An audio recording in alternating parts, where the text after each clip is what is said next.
The village was small, but the silence inside Aeon was even smaller because it had been growing slowly for years.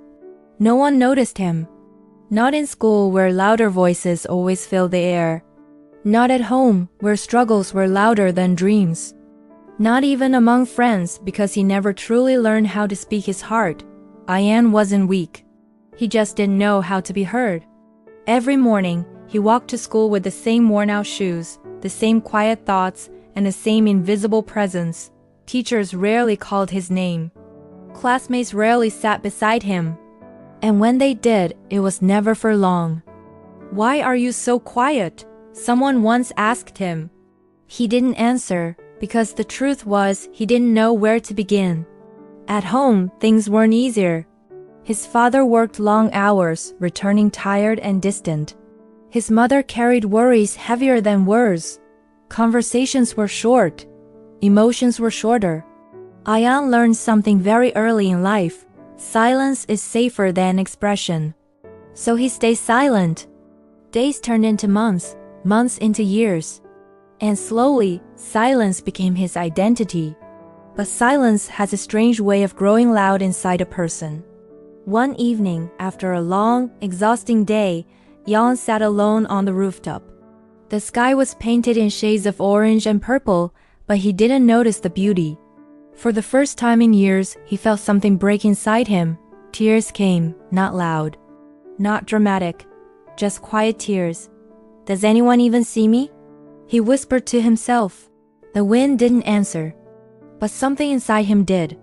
That night changed everything, not because someone helped him, not because life suddenly became easier, but because Ayan made a decision, a small one, a silent one, but a powerful one. If no one hears me, I will build something they cannot ignore.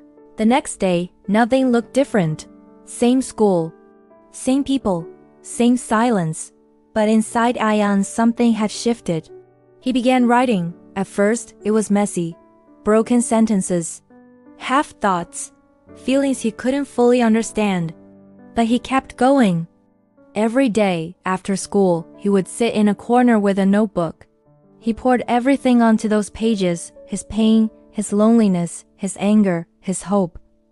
That notebook became his voice.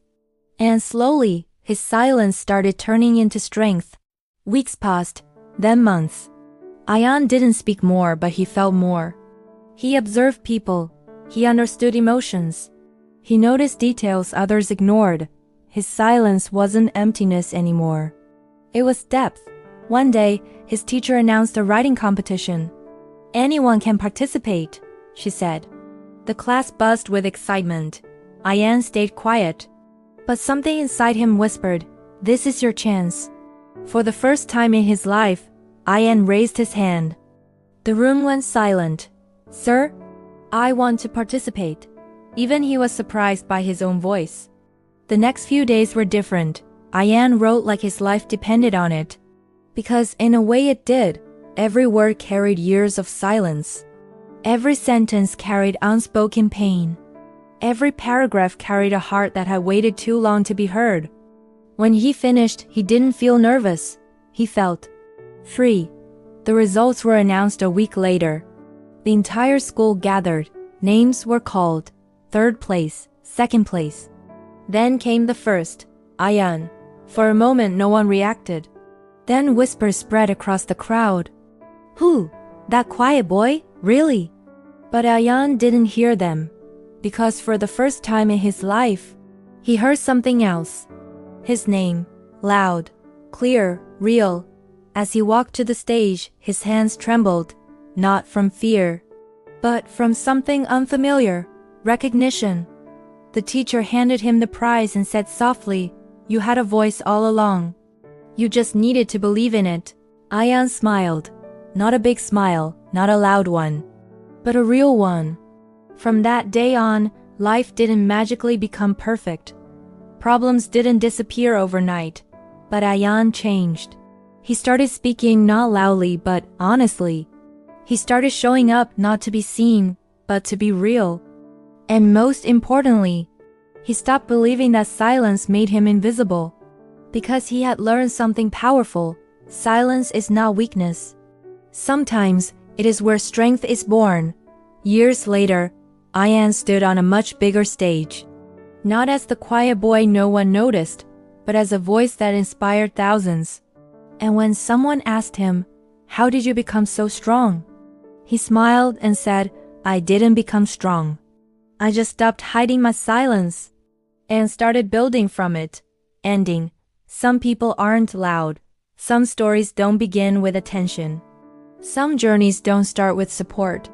But that doesn't mean they don't matter. If you feel unseen, unheard, or forgotten, remember this: your silence is not your weakness. It is your beginning, and one day, the world will hear you.